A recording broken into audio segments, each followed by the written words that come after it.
Hi நண்பா. ஆஹ், நான் என் பேர் சொல்ல விரும்பலை. ஆனால் என்னோடய லவ் ஸ்டோரியை வந்து உங்ககிட்ட ஷேர் பண்ணிக்க போகிறேன். ஸோ அது எனக்கு ரொம்ப சந்தோஷம். அதை பற்றி உங்ககிட்ட நான் சொல்கிறேன். அதாவது அவன் என்ன சொல்கிறதுனா, நான் இப்போ வந்து சொல்கிறேன், எல்லாத்தையும் சொல்கிறேன். அதில் ஏதாவது தவறாக இருந்தாலும் சரி, கோவப்படுற மாதிரி இருந்தாலும் சரி, பின் குறிப்பாக அதுக்கு எல்லாத்துக்கும் எனக்கு மன்னிச்சிடுங்க. அதாவது வந்து என் லைஃப் வந்து எப்படின்னா, ஒரு ஒரு நிறைய தென்னந்தோப்பு இருக்கும், அதுக்கு நடுவில் ஒரு கூரை வீடு, அதுதான் என் வீடு. ஸோ அப்படி தான் என் லைஃப் போயிட்டு இருந்தது. ரொம்ப கஷ்டப்படுற குடும்பம் தான், ரொம்ப ரிச்லாம் இல்லை. அதான் சொல்லிட்டேன்ல, மரம், தென்னை மரம், கூரை வீடு தான். பட் இருந்தாலும் அதில் நான் நிறைய சந்தோஷத்தை நான் பார்த்துருக்கேன். ஒரு தனியான லைஃபு, நேச்சுரல் வந்து அங்கே இருக்கும். குருவி, ஆடு, மாடு, கோழி, கிளி வளர்த்தோம், அணில் வளர்த்தோம். ஸோ இந்த மாதிரி வந்து பார்த்திங்கன்னா ரொம்ப இயற்கையை நேசிக்கக்கூடிய நிறைய விஷயங்கள் அங்கே இருந்தது. வீட்டுக்கு தேவையான காய்கறி எல்லாமே வந்து நாங்கள் வீட்டிலேயே எடுத்துப்போம். தக்காளி, கத்திரிக்காய், வாழைக்காய், பச்சை மிளகா. ஸோ இது மாதிரி வந்து எல்லா பொருளுமே வீட்லேயே நாங்களே எப்படி பக்கத்துலேயே விளைவிச்சு சாப்பிடுவோம். சப்போட்டா, அது மாதிரி பழ வகைகளும், கொய்யாப்பழம், அது மாதிரி நிறையா அதுவும். ஸோ அந்த மாதிரி வந்து எல்லாமே ஹெல்த்தியாக நம்மளே எடுத்து சாப்பிட்ற மாதிரி பொருள் தான். அது மாதிரி இருந்தது. ஸோ அந்த ஒரு வாழ்க்கையும் நல்லா இருந்தது. கஷ்டமாக இருந்தாலுமே வந்து ரொம்ப ரொம்ப சந்தோஷமான, மன ரீதியாக ரொம்ப சந்தோஷமான ஒரு லைஃப் நாங்கள் வாழ்ந்துட்டு இருந்தேன். ரொம்ப சந்தோஷமாக இருந்தது. ஏன்னா காடு மாதிரி இருக்கிற இந்த இடத்துல இந்த மாதிரி உயிரினங்கள் வந்து உண்மையாக ரொம்ப நன்றி உள்ள ஒரு விஷயம். அதுவும் கூட இருந்து ரொம்ப சந்தோஷமாக. ஆனால் இப்போ மக்கள் வந்து நம்ம ஒரு பொது இடத்துல வந்து நம்ம வீடு கட்டிகிட்டு இருக்கும்போது அங்கே இருக்கிற மக்கள் வந்து நம்ம மேலே போட்டி, பொறாமை, வன்மம், சண்டை, ஜாதி, மதம், இனம், மொழி இப்படின்ட்டு எல்லாத்துலேயுமே வந்து நம்ம மேலே ஏதோ ஒரு ஒரு ஒரு குறையோ ஏதோ ஒன்று பண்ணிட்டு தான் இருக்கிறாங்க. ஸோ அந்த மாதிரி மிருகம் கூட வாழாமல் இந்த மாதிரி தனியாக வாழ்ந்தது உண்மையாக ரொம்ப சந்தோஷமாகவும் இருக்குது, ரொம்ப பெருமையாகவும் இருக்குது, ரொம்ப பிளஸ்டாக இருக்குது. ஸோ அப்படி தான் லைஃப் போயிட்டு இருந்தது. ஸோ அடுத்தது நம்ம ஒரு அடுத்த முன்னேற்றத்துக்கு வரணும்ல. ஸோ அப்படி போயிட்டு இருக்கும்போது வந்து பார்த்திங்கன்னா, ஒரு டைம் வந்து ஒரு புயல், தானே புயல்ன்ட்டு ஒரு புயல் தமிழ்நாடு சைடில் வந்தது. வந்தப்போ வந்து பார்த்திங்கன்னா நல்லா மழை, காற்றடிச்சு அந்த கூரை வீட்டு மேலே மரம் விழுந்துடுச்சு. மரம் விழுந்து வீட்டு மேலே விழுந்துடுச்சு. ஆனால் நானும் என் தங்கச்சியும் வந்து படுத்துட்டு இருக்கிறோம்.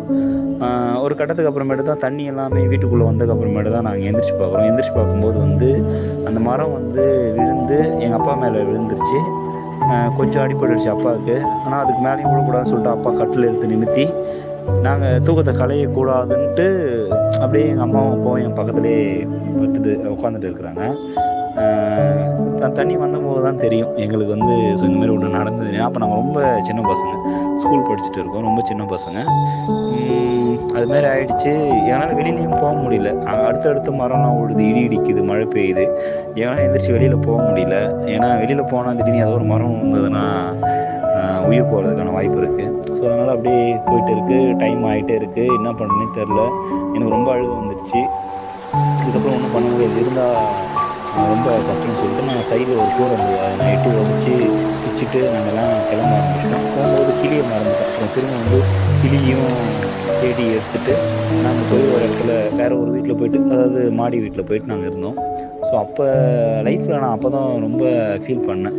ஓகே, நேச்சர் இதெல்லாமே ஓகே தான், பட் இன்றைக்கி வந்து இந்த மாதிரி ஒரு நிலமையில நம்ம அப்பா அம்மாவும் இப்படி நம்ம விட்டுட்டோம். நம்மளும் இன்றைக்கி வந்து ஒரு அப்பா மேலே மரம் விழுந்து அடிபட்டுடுச்சு அப்படின்னு சொல்லிட்டு அது ஒரு வலியே, ரொம்ப ரொம்ப மோசமான ஒரு வலி, ரொம்ப கஷ்டமான வலி.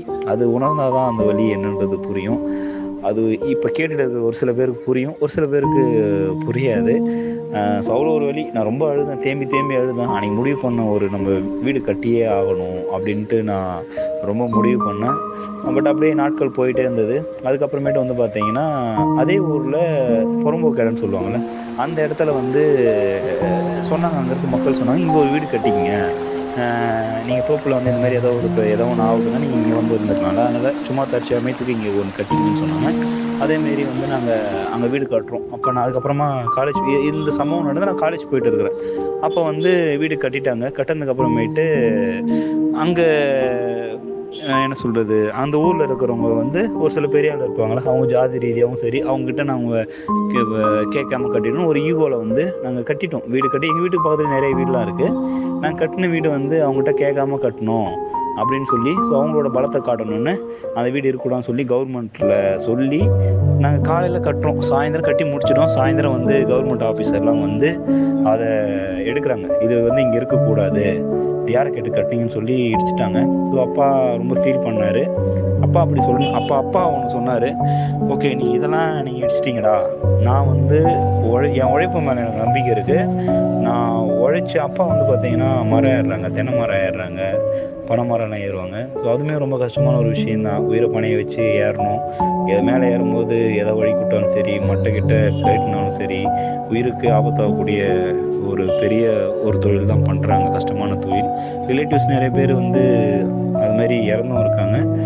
ஸோ அந்த மாதிரி ஒரு ரொம்ப கஷ்டமான ஒரு தொழில் பண்ணுறாங்க. நான் அப்பா சொன்னதாக தான், நான் உழைக்கிறேன், என் உழைப்பு மேலே நம்பிக்கை இருக்குது, இதை நீங்கள் வெட்டி போட்டலாம், இன்றைக்கி இதை அழிச்சிடலாம், ஆனால் இதே ஊரில் நான் இடம் வாங்கி நான் வீடு கட்டுறேன்டா அப்படின்ட்டு எங்கள் அப்பா சபதம் எடுக்கிறாரு, சொல்கிறாரு.